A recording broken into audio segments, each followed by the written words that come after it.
Hi there, I'm Yang Rui and very pleased to be bringing you a program in partnership with our friend from an influential Indian news network. Is BRICS more about reform or revolution? Representatives from emerging markets may say it is both. The current world economic order was built in the wake of the Second World War and remains the West-centric platform, marching very much to the tune of their rules. China and India, for example, have benefited enormously from the WTO, IMF, and the World Bank, but are there any enduring challenges for the existing trade and financial regime? What can BRICS do to promote the level of their internal cooperation and coordination? Is the Belt and Road Initiative one of the most viable options for most which badly need to have a good infrastructure? It is in this area we believe China has more to invest and we are more confident. Of course, India is catching up very quickly. Let's hear what they have to say. Well, thank you so much. And it's just wonderful to be here in China on this very special program being co-hosted for the very first time by a Chinese and Indian news network. I'm Vishnu Shom, and it's wonderful to be here in the run-up to the BRICS Summit, specifically being hosted in Xiamen. I think the fact that we have two news anchors, an Indian and a Chinese, together on a common platform, on a show being produced by CGTN, reflects a sense of how positive things can get if India and China can truly engage one another and work together. Both of us as co-anchors on this program want to move beyond the shrill media rhetoric around the Doklam crisis to a larger look at where India and China stand as partners in the BRICS process, while being aware that there remain differences and concerns on either side which will need to be addressed. On this program, we look not just at India and China in the BRICS process, but at the BRICS grouping itself and whether it can transform itself into a collective strong enough to challenge the dominance of the G7. Well, with me over here, we've got four wonderful guests. I'm going to introduce two of them. Ravish Bhatia, a researcher at the Institute of Chinese Studies. Thank you very much, Ravish, for being with us. And Monish Kedia with us as well. He is a scholar at Peking University. And I'm very happy to introduce friends on the Chinese side, Charles Liu, founder of How Capital, and Zhi Hongjian, expert of European studies. Meanwhile, he says he stayed in India for a number of years. In fact, both of them have stayed in India for an extensive period of time. Yes. Right. So I'm wondering aloud, if your presence here in the CGTN studio would draw a lot of scathing criticism from the nationalists in your country, because we are still afresh from the aftershocks of the Doklam. Instead, you're expected by your nationals to pick a fight with the Chinese. What do you want to say about here engaging the Chinese in a constructive dialogue?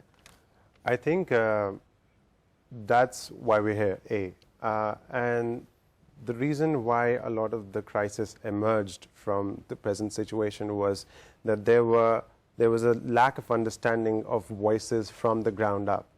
When the crisis was actually happening, I was in Beijing, and not once did I find a belligerent remark made against India or against me on the streets of Beijing or while interacting with diplomats or senior members of the party.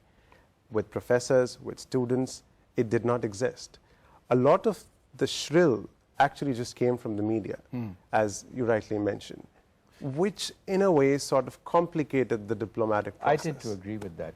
In fact, I wanted to ask you that question as well. I know you aren't media experts, but we'll imagine that you are for the moment. Shrill media rhetoric from India and from China, is that something that comes in the way of taking this relationship forward? I think shrill media, as corporate media now tend to stand, is more for catching eyeballs or catching audience or improve ratings. At least in the democracies of this world, that's what corporate media is all about. Unfortunately, for many people or population which is not well versed on the situation on geopolitical sense or know much about China, it's very easy to play that shrill. China is not corporate media. It is more following government policies. We have not found the media in China to be shrill. We have found a lot of the netizens on the internet to be quite shrill on having a more strong response to India. Okay. Let's get down to the business of why we are here, the BRICS. Now, it seems the BRICS is up to 40% of the world's population and 60% of the world economic recovery. We are a lot. But still, there is a very skeptical voice coming from the West, in particular, as to the representation of BRICS, whether we are able to replace, for example, G7 in the wake of the devastating financial crisis back in 2008. What do you make of their concerns? Well, in my view, I think the BRICS was a response to the 2008 crisis. And indeed, after the crisis, the BRICS has grown stronger in the past 10 years. And the establishment of the new development bank is a symbol of that, which is institutionalizing the BRICS framework. And over the years, I think it will grow stronger. But, one of the, and there's so much to discuss as far as the economy and BRICS is concerned, but this year, when foreign ministers of all the BRICS, of certainly India and China met, and other foreign ministers as well, there was a sense that BRICS would also be pushed as an institution which looks at security issues, issues of counter-terrorism, for example.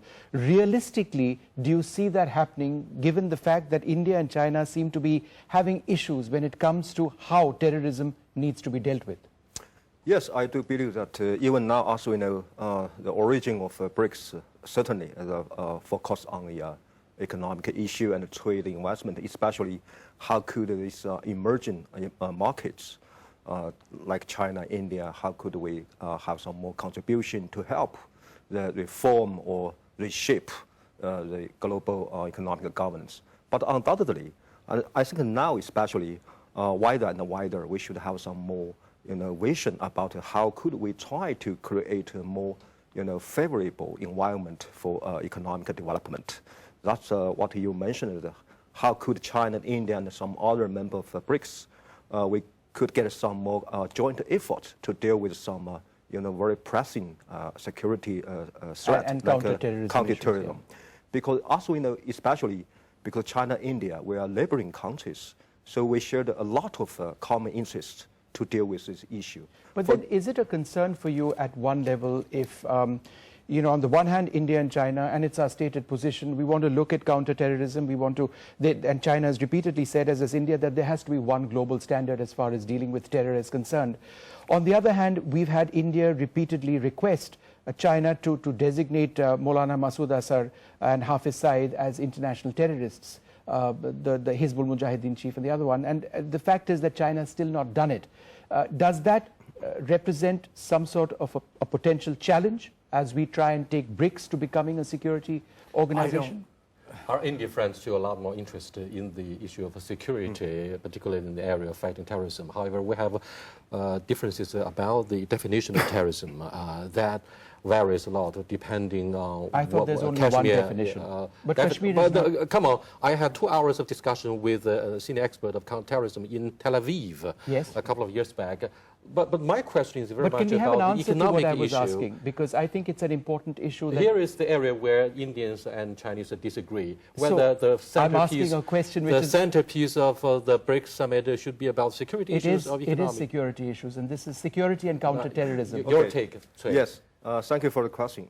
Yes, I think that firstly, undoubtedly, the terrorism threat should be regarded as a common enemy for the international community, including China and India. But at the same time, we need to have a more realistic attitude to deal with this issue. Because as we know from a different situation, from different understanding at the beginning, we do have some, I would like to say, difference on some definition or how is this judgment of a current situation like that. But I think the most important thing, we need to have the dialogue firstly. Yes. We need to try to find more commonalities from differences. So I think that's what we need to do now between China and India and also other members of BRICS, if we are serious enough to deal with the issue of the counterterrorism. I wonder if you have noticed a record-breaking box office in China. It's Wolf Warrior 2. It's about our fight against terrorism in Africa, right? Yeah, absolutely. It's a 5.2 trillion RMB for the box office. That broke every record. China's zealous support for the fight against terrorism, particularly the terrorism that threatens the soft targets of the Chinese, for example, our national workers in Africa. And In China fact, we faces- fight against terrorists in Africa too, under the United Nations, in Congo. In fact, I've reported from there extensively. But you were saying you had a point to make, sir. I think there are 2 points that I'd like to make. Number one, we went from a bipolar world to a unipolar world, and now moving toward a multipolar world. It is understandable for India to have its aspirations, will project its perceived interest, but that may not be exactly identical to the perceived interest or the aspiration of other countries. Yes. You cannot try to impose your will and your aspiration, or your definitions on others. I think what's important is for us to have an understanding of each other's aspirations, rather than an imposition like you just now trying to answer that question now. No, I asked a question. Yeah. I wanted Does to answer China that. have so- the same understanding of common aspirations, say, for example? Fighting terrorism Absolutely. is only one of the workshops on the sidelines of the BRICS summit in Xiamen. My question for you, Urvashi, is at the very beginning, 10 years ago, for example, people showed more interest in why we had this BRICS organization. A senior expert from Goldman Sachs singled out the 4 major economies and called them the BRICS. Without South Africa, only the 3 or 4 years ago, China brought South Africa into this organization. Today, a lot of questions were raised about the representation of BRICS, not only just about the dynamics themselves. What are the Indian thoughts? I think, so that acronym was coined back in 2001. Long back, BRICS was even imagined by Jim O'Neill, and it was a Goldman Sachs coined term. But then what happened, so every few years there happens a major world event that then shapes the next few decades of our world history. The Cold War shaped the next few years with GATT and WTO, with dominance of one bloc. The 2008 financial crisis then made the rest of the world wonder, hey, can all of us fall down with one currency? Or do we need to have a stronger mechanism for governance that then shapes our systems? And that's when, in 2008 and so, the BRICS as a bloc then started to emerge. From the Indian side, what has the new world, the next world event that is happening now is the more inwardness of West. So while India, alongside China, spent the first decade of BRICS working on economics and improving the financial institutions of the world, now the tendency from the Indian side and from a lot of the other nations is more political. From the Indian side, terrorism is one issue. From the Chinese side, trade, of course, is an issue, but then also the Belt and Road, or how do we become a force to be reckoned with alongside the world.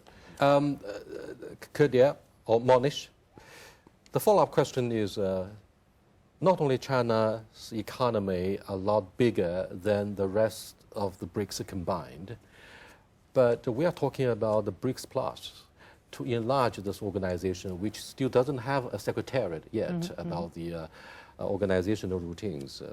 What about having Indonesia, Mexico, and Turkey as new member states so that the representation would be more convincing?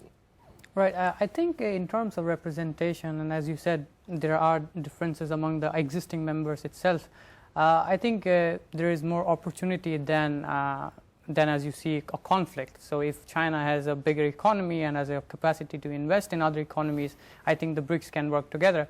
And so adding economies which are also growing at a good rate, like India, like Indonesia, Mexico, adding them to the BRICS network, I think it improves our chances of collaborating on gaps that we have and moving in that way forward.